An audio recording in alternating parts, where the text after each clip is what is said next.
up, guys? The phenomenal AJ Styles, and you're watching BrettO Live. What is going on, guys? BrettO Live back with another video, and today we have the Week in Review setup, episode 80. I cannot believe we are on episode 80. We are 20 episodes away from episode 100. I cannot believe that. Thank you guys so much for all the support for these episodes and this series over the past year, about a year and a half already, which is absolutely insane. But yeah, guys, this is going to be episode 80, where we go over Raw and Smackdown setup style, tell you guys what happened, tell you what I thought about it. So without further ado, let's get into it. Starting over here, beginning of the show is the Hurt Business versus Retribution. Interesting ending to this. Bobby Lashley, I don't know if it was just me, but I was noticing he was dominating the Hurt Business. No, he was dominating Retribution all by himself nearly the entire ending of the match. Very, very cool to see Bobby Lashley dominating. And then right in the end, he actually tapped out T-Bar, which was crazy. He put him in the Hurt Lock, or the full Nelson, and then tapped out T-Bar. And then right after that, the Fiend came out,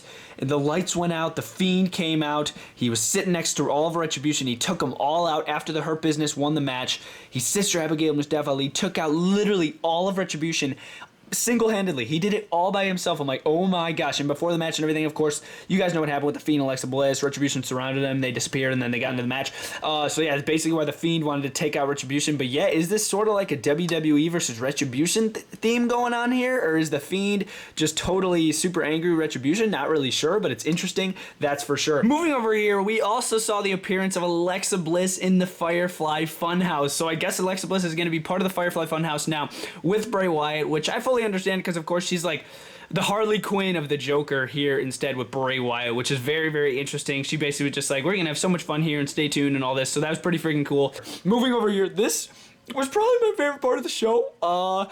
Tucker, he was challenged by Miz and Morrison to a tag team match, and because of course Otis was moved to SmackDown, and the Miz and Morrison were like, you need to find a tag partner, good luck. And Tucker found a tag partner, El Gran Gordo, big on the indie scene. Oh my gosh, this guy is such a big indies guy. Just kidding, this is Otis dressed up as a luchador. He had a pink cape on, pink tights, and a freaking pink mask. He looked, oh my gosh, it was so funny, dude. El Gran Gordo, or Otis, was Tucker's teammate, and then they destroyed Miz and Morrison.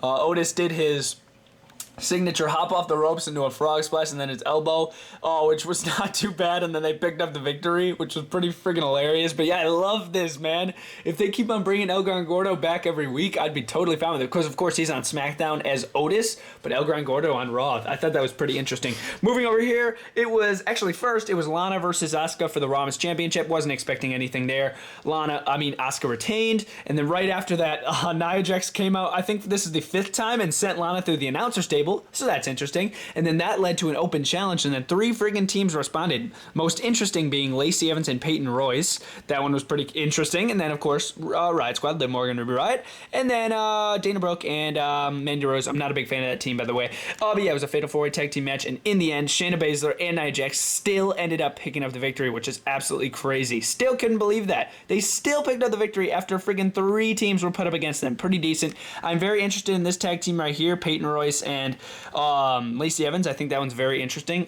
But yeah, that's pretty cool. Moving over here, it was Randy Orton and Drew McIntyre at the end of the show. Of course, they had interviews throughout the show. But yeah, at the end of the show, Randy Orton asked for the cell to be lowered, because they did have the cell inside of the Thunderdome, which was insane. It's red, just like last year's. Very, very cool. And then Randy Orton locked himself in the cell. Drew McIntyre came. Just imagine that the cell is between them right here. Otherwise, they'd be beating the crap out of each other. But they didn't give us any sneak peek of any action. Drew McIntyre, he had some bolt cutters. He cut the bolt because Randy Orton didn't want him in the cell, obviously. And then that's when the show ended, right when they were about to brawl.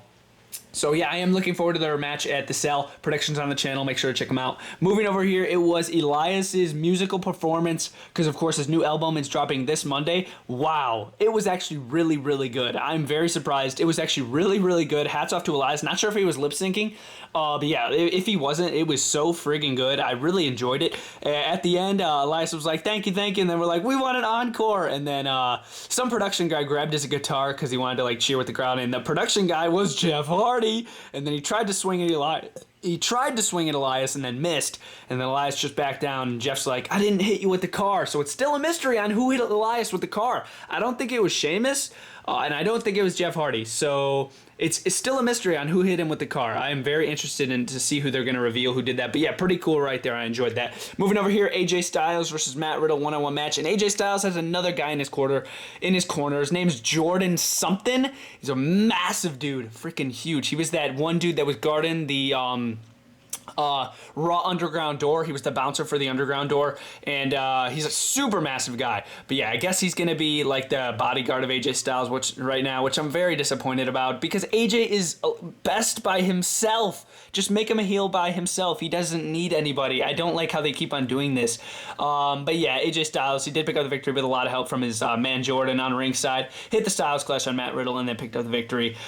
Which again, I'm disappointed that they're putting him with AJ Styles. Just keep AJ by himself as a heel. Moving over here, Kofi Kingston versus Sheamus, one-on-one match. Not a half bad match at all. In the end, Kofi Kingston did pick up the victory with the Trouble in Paradise, with Xavier Woods cheering him on ringside. And then also, Big E was in the crowd in one of the Thunderdome screens, which was pretty cool. And he was like spreading the positivity to help Kofi Kingston pick up the victory, and he did with a Trouble in Paradise to Sheamus, which was not bad. Moving over here, main event of the show is Keith Lee versus Braun Strowman, one-on-one match. I mean, it was okay. I'm really not the biggest fan on how they're displaying Keith Lee and Braun Strowman over the past couple weeks in WWE. Just not the biggest fan of it, or how WWE is displaying them, and like the rivalries they're putting them in. But yeah, in the end, like Braun Strowman was getting up and he jammed his head right into the like the area of Keith Lee. And it was sort of like a low blow, but not really, and the ref supposedly didn't see it, and then Braun Strowman picked up the victory. But then after the match, Keith Lee low-blowed Braun Strowman. Not a complete heel turn, not at all. He was just setting things straight. But yeah, I don't know, just not my favorite part of the show. But yeah, guys, that was Monday Night Raw. Not a half-bad show. My favorite part of the entire show was El Gran Gordo, man. I love that. But yes, guys, now we're getting into SmackDown. But before we do, I have to rate Raw here. I'm going to give Raw a solid 7 out of 10. I enjoyed it. It was not too bad. I'll actually give it a 7.5 out of 10. It's not going to get an 8 from me. But yeah, 7.5 out of 10. Wasn't a half bad show. Now we're going to jump into SmackDown. Continuing the week in review here with SmackDown, we are going to jump right into it. Starting over here with a 8-man tag team match starting off the show. It was Daniel Bryan, Kevin Owens, and the Street Profits versus Shinsuke Nakamura and Cesaro, and of course Robert Roode and Dolph Ziggler. As I said, 8-man tag team match. Wasn't a half-bad match to open up the show. It did start with a KO show, of course, got interrupted, and then turned into this match. I thought it was a really good match. In the end, Montez Ford hit a insane frog splash like he does every single week. But yeah, there were some insane matches, insane moves leading up all the way to the end, where, as I said, Montez Ford did pick up the victory for his team, and then at the end, Daniel Bryan actually met up with Sami Zayn backstage talking about the Intercontinental title. So it looks like Daniel Bryan's going to be coming after the Intercontinental Championship, which sounds awesome. Oh my gosh, Daniel Bryan is Intercontinental Champion. Sounds awesome. I hope that happens again, and I'm really looking forward to the rivalry. Moving over here, it was Bayley out in the center of the ring, pulling up promo, and of course, as you guys would know, Sasha Banks came out. Of course, Sasha Banks still needed to get the contract signed, which she ended up doing, and it was pretty similar to what I thought was going to happen. Sasha Banks basically forced the signature onto the contract, basically by pinning Bayley down to the mat with a steel chair, nearly about to break her neck, and then forcing her to sign the contract, which Bayley did. Obviously, she did. Of course, we need to see this match at the Cell between these two, which I am really looking forward to. Also, guys, Cell predictions are on the channel, so make sure to check them out. Moving over here was Lars Sullivan versus Shorty G, at least at the time. One-on-one match, as you guys would expect. Lars Sullivan did pick up the victory with the freak accident pinning Shorty G 1, 2, 3, and then at the end, which was super interesting, backstage when Shorty G was receiving medical attention, he's like, oh, well, after the match he said I quit, and then backstage he's like, Shorty G, I'm done being the people that the people look up to, being yourself and all this crap. He said, I am Gable. I am Chad Gable. So yes, Chad Gable is back. He is no longer Shorty G. I'm super happy about that. I think the Shorty G gimmick was super cheesy, super stupid. So I'm super glad that Chad Gable is back. I think that's going to be absolutely awesome to see. Moving over here, it was Seth Rollins versus the Disciple Murphy, the former Disciple, who brought back the shorts, which I'm so hyped about. But yeah, they had a really good one-on-one match here. And nearing the end of the show, wasn't a half bad match. Of course, Aaliyah Mysterio was watching backstage, but in the end of the match, after some insane moves went on, Seth Rollins did hit the curb stomp on Buddy Murphy at the end to pick up the victory. And then Aaliyah Mysterio actually came out because Seth Rollins was about to destroy Buddy Murphy with a kendo stick.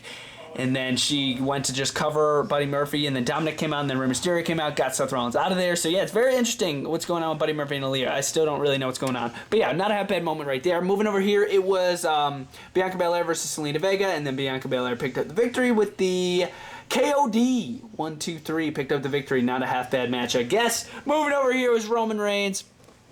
At the end of the show, it was Roman Reigns coming out to the ring. He was going to reveal what the consequences are for the Cell match against Jey Uso. So basically what happened here, Jay popped up on the Titantron, or should I say Jimmy popped up on the Titantron, tricking Roman Reigns, distorting his attention, so then Jay could come up from behind, because of course they look very similar, and Jay came up from behind, took out Roman Reigns, hit him with a frog splash, exited the ring, and Reigns is like, I still need to reveal the consequences. If I win this Sunday, you guys are out of the family unless you take orders from me. So basically, I think that Reigns is going to win at the Cell, and then we're going to see a trio team right here, a big heel team, and the Usos are going to be forced to take orders from Roman Reigns. Otherwise, they're out of the family, which is crazy. I find that very interesting, very cool, and I think that raises the stakes for the Cell. Again, guys, Cell predictions on the channel. Moving over here was Otis versus The Miz in the court date. Of course, figuring out who is the rightful Money in the Bank owner,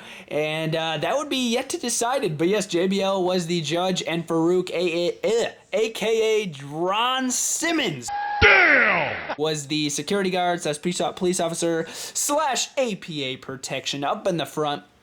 Absolutely awesome. I thought this was a really cool moment in the show.